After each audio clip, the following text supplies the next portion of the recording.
Hello दोस्तों, आप सभी का मेरे YouTube चैनल में स्वागत है। आज हम पढ़ेंगे अध्याय 3 ऊष्मा और ताप का लेक्चर 4, जिसमें आज का हमारा टॉपिक है ऊष्मीय प्रसार, थर्मल एक्सपेंशन।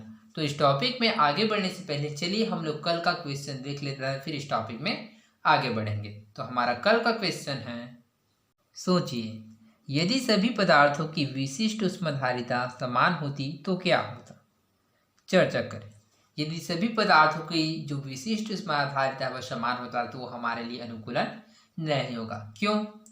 क्योंकि यदि सभी पदार्थों की जो विशिष्ट ऊष्माधारिता है वह समान हो जाए तो सभी पदार्थ एक साथ गर्म एवं सभी पदार्थ एक साथ ठंडा होगा। जैसे कि यदि सभी पदार्थों की जो विशिष्ट ऊष्माधारिता है वह कम है तो इस स्थिति में जो वस्तु है वह जल्द ही गर्म एवं जल्द ही ठंडा होगा। यदि उसका जो विशिष्ट ऊष्माधारिता है वह अधिक है तो वह देर से गर्म एवं देर से ठंडा होगा, अर्थात यह हमारे लिए अनुकूल नहीं होगा।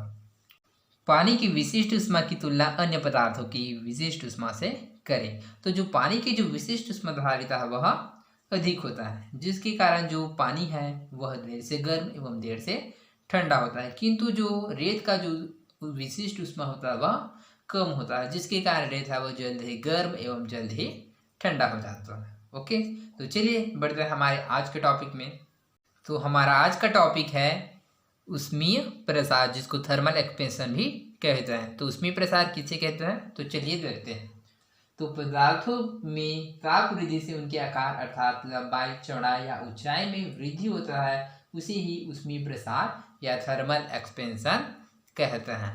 ओके, आपने देखा होगा कि उबलते पानी को कांच के बर्तन में डालने पर कांच चटक सकता है, क्योंकि कांच का अंदरूनी भाग ऊष्मा के कारण फैल जाता है जबकि बाहर का नहीं। जैसे कि जो उबलते पानी या फिर जो गर्म पानी है उसको कांच के बर्तन या फिर कांच में क्या है डालने पर जो कांच है वह चटक सकता है।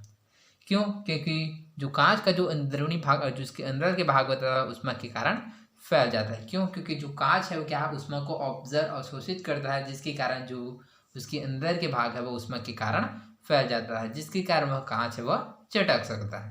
पर यह उच्च क्वालिटी कांच में नहीं होता। क्यों? यह उच्च क्वालिटी कांच में नहीं होता, इसका कारण यह होगा शायद कि जो उच्च क्वालिटी के जो कांच होता है वह ऊष्मा का चालन करते होंगे, जिसके कारण वह उसमें नहीं होता। चर्चा करें, बिजली व टेलीफोन के तारों को ढीला क्यों बांधा जाता है। तो बिजली व टेलीफोन के तार को ढीला इसलिए बांधा जाता है क्योंकि यदि इन्हें कस कर लगाया जाए तो सर्दी के दिनों में ताप कम होने पर ये सिकुड़ उड़कर टूट सकते हैं, जिसके कारण जो बिजली व टेलीफोन के तार है उसको ढीला बांधा जाता है। कंक्रीट से बनी सड़कों में ब्लास्ट के बीच में खाली जगह क्यों छोड़ा जाता है। तो कंक्रीट से बनी सड़कों में ब्लास्ट के बीच में खाली जगह छोड़ने का कारण यह है कि क्योंकि जो गर्मी के दिनों में जो सड़कों में जो ब्लास्ट है उसमें क्या होता है, प्रसार होता है, जिसके कारण कंक्रीट से बनी सड़कों में ब्लास्ट के बीच में खाली जगह छोड़ा जाता है। ऐसे अन्य उदाहरणों के बारे में चर्चा करें। जैसे रेल की पटरी के बीच में खाली जगह छोड़ा जाता है।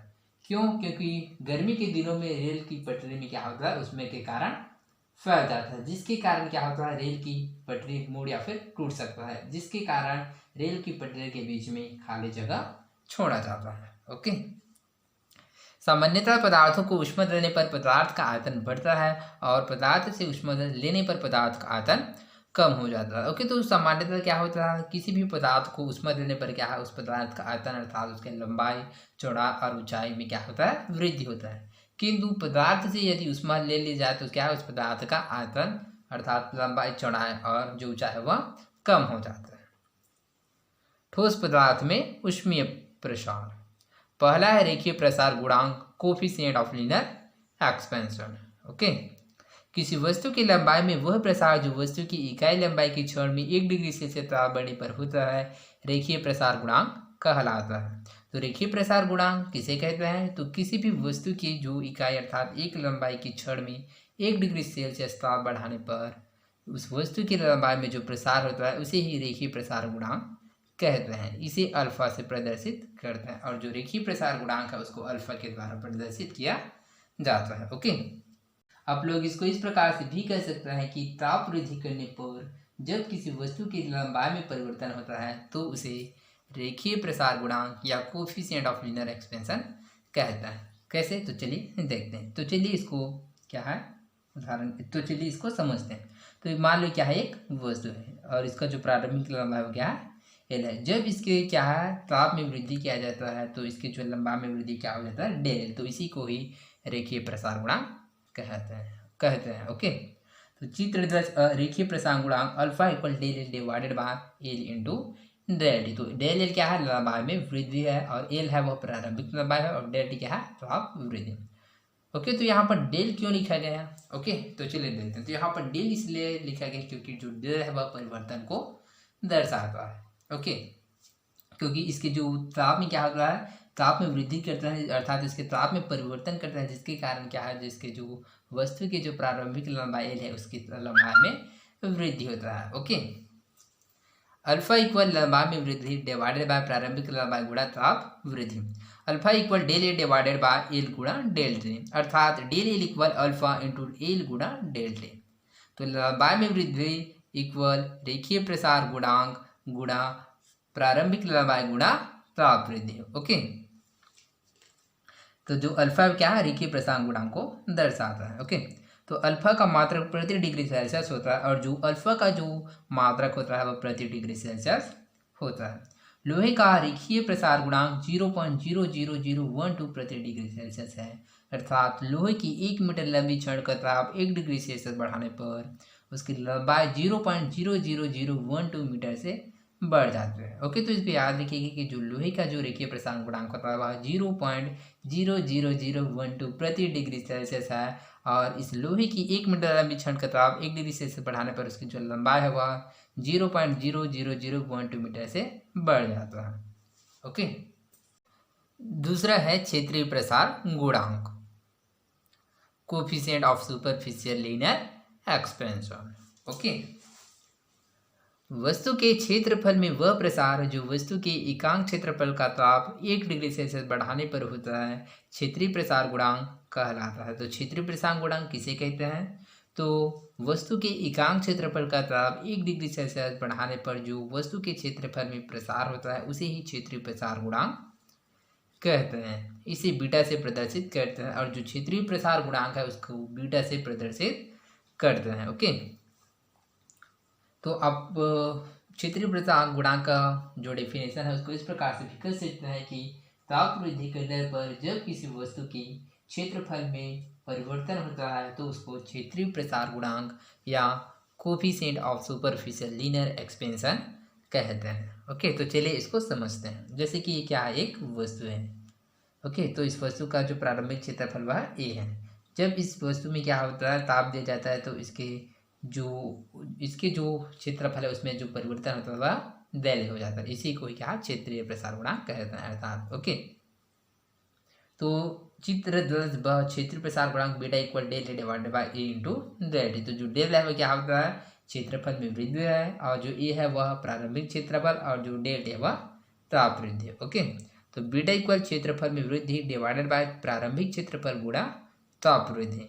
Beta equal del alpha beta equal del A divided by A into del T.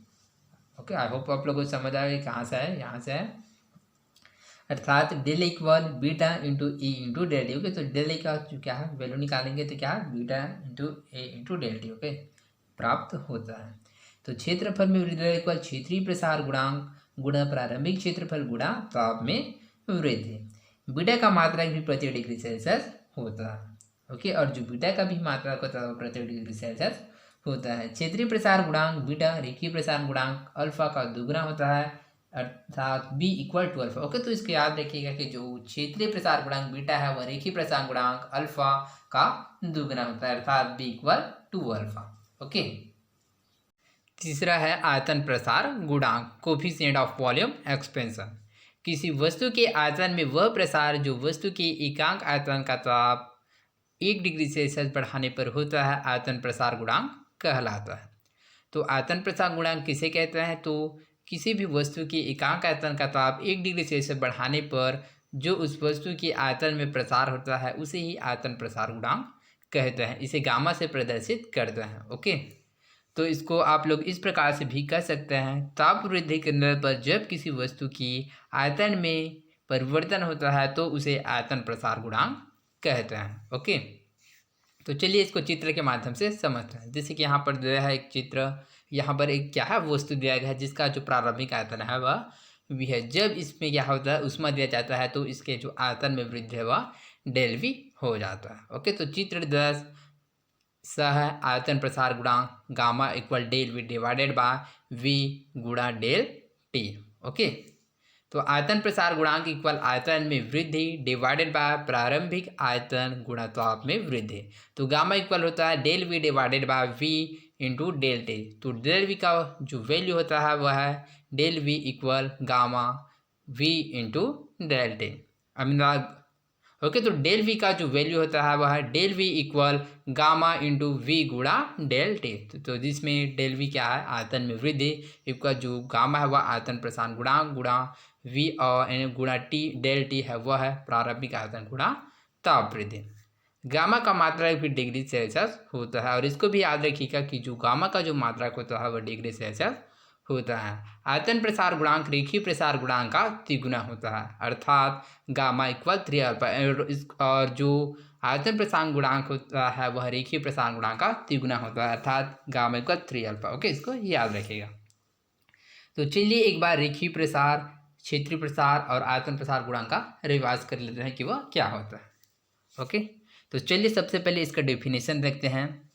ताप वृद्धि करने पर जब किसी वस्तु की लंबाई में परिवर्तन होता है तो उसको रेखीय प्रसार गुणांक, क्षेत्रफल में परिवर्तन होता है तो उसको क्षेत्रीय प्रसार गुणांक, एवं आयतन में परिवर्तन होता है तो उसे आयतन प्रसार गुणांक कहते हैं। ओके, रेखीय प्रसार गुणांक को अल्फा से दर्शाया जाता है, क्षेत्रीय प्रसार गुणांक को बीटा से दर्शाया जाता है और जो आयतन प्रसार गुणांक होता है उसको गामा से दर्शाया जाता है। ओके, और जो क्षेत्रीय प्रसार गुणांक होता है वह रेखीय प्रसार का दुगुना होता है, अर्थात बीटा इक्वल 2 अल्फा, और जो आयतन प्रसार गुणांक होता है वह रेखीय प्रसार गुणांक का तिगुना होता है, अर्थात गामा इक्वल 3 अल्फा। ओके, और जो ठोस पदार्थों में जो ऊष्मीय प्रसार का जो अनुपात होता है, अर्थात रेखीय प्रसार, क्षेत्रीय व आयतन प्रसार का जो अनुपात होता है वह 1:2:3 होता है। ओके, इसको याद रखिएगा। आप लोग इस प्रकार से भी याद रख सकते हैं, जैसे कि alpha equal alpha, beta equal क्या होता है 2 अल्फा, अर्थात क्षेत्रीय प्रसार गुणांक किस रेखीय प्रसार गुणांक का दुगुना होता है, और गामा इक्वल होता है 3 अल्फा, जो आयतन प्रसार गुणांक होता है वह रेखीय प्रसार गुणांक का तिगुना होता है। आई होप आप लोगों को रेखीय प्रसार, क्षेत्रीय प्रसार एवं आयतन प्रसार गुणांक के बारे में समझ आया होगा। तो चलिए आगे बढ़ते हैं। क्रियाकलाप 5, छल्ला और कील। तार का एक ऐसा छल्ला बनाए जिसमें से कील का सिर आसानी से निकल पाए। तो तार का एक ऐसा छल्ला बनाते हैं जिसमें से जो कील का सिर है वो आसानी से निकल जाए। अब कील से सिरे को मोमबत्ती से गर्म करें। अब जैसे कि आप लोग चित्र में देख सकते हैं, जो कील है उसको मोमबत्ती के द्वारा गर्म करते हैं। चित्र 11, ठोस पदार्थों में ठोस पदार्थ में आयतन प्रसार। क्या आप अवतार के छल्ले को कील के सिर पर से निकाल पाते हैं? आपस में चर्चा करें कि ऐसा क्यों होता होगा। ओके, तो इस क्वेश्चन का आंसर हम लोग कल देखेंगे। तो चलिए आगे बढ़ते हैं। द्रव पदार्थ में ऊष्मीय प्रसार। अब आप जानते ही हैं कि द्रवों का अपना कोई आकार नहीं होता। ओके, तो हम लोग जानते हैं कि जो द्रव का जो है क्या अपना आकार नहीं होता, उसको जिस बर्तन या फिर जिस पात्र में डाल दिया जाए वह उसी का आकार ले लेता है। द्रवों का जिस बर्तन में रख दिया जाता है तो वे उसी का आकार ले लेते हैं। ओके, तो जैसे द्रव को क्या है किसी भी बर्तन में डालते हैं वह उसी का आकार ले लेता है। जब हम किसी द्रव को बर्तन में भरकर गर्म करते हैं तो पहले बर्तन का प्रसार होता है, फिर द्रव का। और जब किसी भी बर्तन को गर्म करते हैं, उसमें पानी या फिर कुछ भी गर्म करते हैं, तो सबसे पहले क्या होता है बर्तन का प्रसार होता है, जिसके बाद उस बर्तन में स्थित कोई भी पदार्थ या फिर द्रव का प्रसार होता है। अतः आयतन प्रसार 2 प्रकार के होते हैं, और जो आयतन प्रसार होता है वह 2 प्रकार के होता है। पहला है आभासी प्रसार, अपैरेंट एक्सपेंशन, और दूसरा है वास्तविक प्रसार, रियल एक्सपेंशन। ओके, आइए हम द्रवों के प्रसार को नीचे दिए क्रियाकलाप द्वारा समझते हैं। तो चलिए हम द्रव के जो प्रसार है उसको क्रियाकलाप के द्वारा से समझते हैं।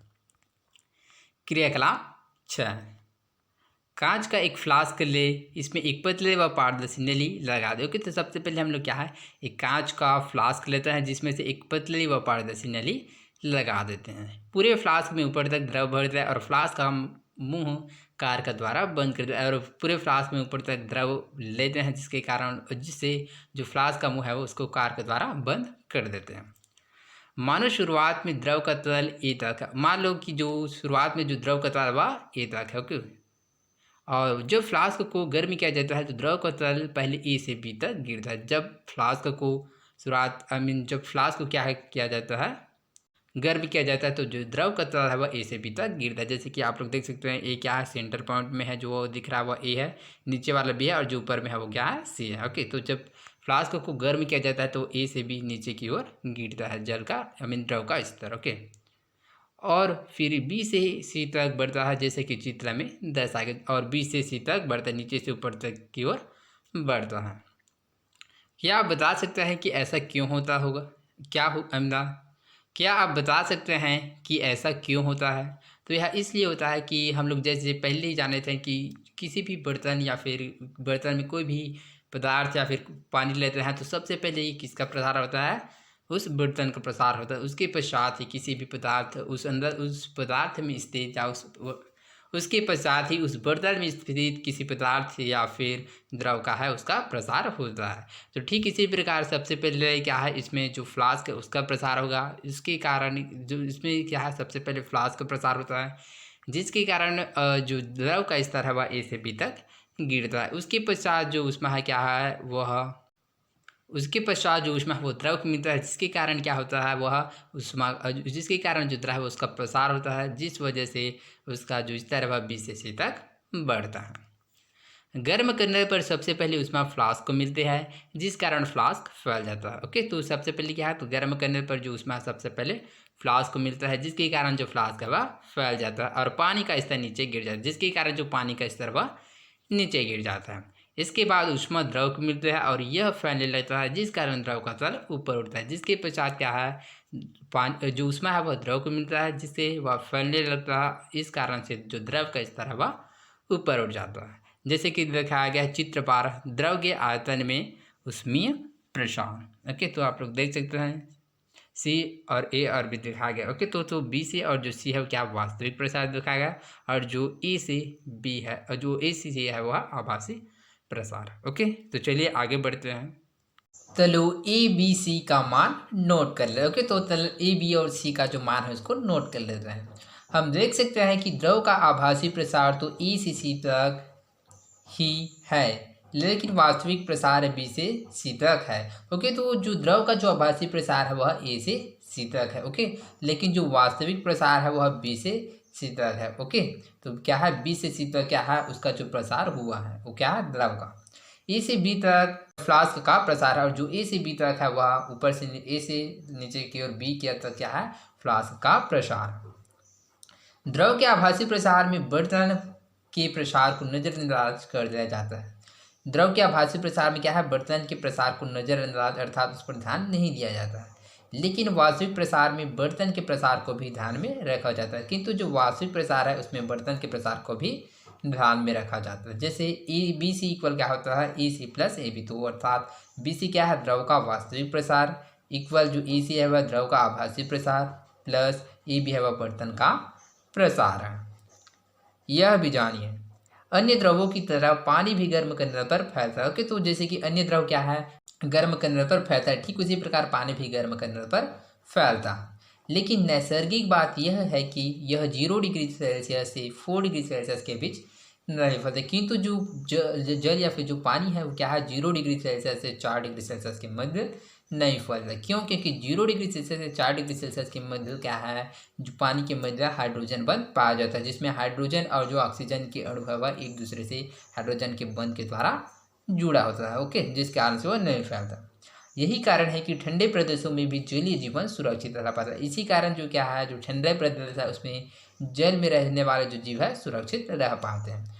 पानी के ऊपरी सतह का ताप यदि 0 डिग्री सेल्सियस से कम भी हो तब भी तालाबों के निचले तल का ताप 4 डिग्री सेल्सियस रहता है, जिस कारण जल जीवन को कोई हानि नहीं पहुंचती, ओके। ये जो ऊपर के जो भाग है वह क्या है, 0 डिग्री सेल्सियस या फिर 0 डिग्री सेल्सियस से भी कम रहे। यदि मान लो यदि उस ऊपर क्या है बर्फ भी रहेगा, फिर भी उसके जो नीचे का जो तल का जो ताप है वो 4 डिग्री सेल्सियस रहता है, जिसके कारण जो जल में स्थित जो जीव है वह उसको कोई भी हानि नहीं पहुंचता।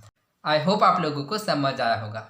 बीच वाले पोर्शन जो आयतन प्रसार गुणांक वाले जो पेज है उसको क्या है मैंने इस स्क्रीन रिकॉर्डिंग के द्वारा पढ़ाया है। ओके, तो उसका रीज़न यह है क्योंकि जो वो पेज है वो मेरे पास नहीं है, जिसके कारण मैंने आप लोगों को स्क्रीन रिकॉर्डिंग के द्वारा पढ़ाया। आई होप आप लोगों को समझ आएगा। तो आज के लिए बस इतना ही, मिलते हैं अगले वीडियो में। धन्यवाद।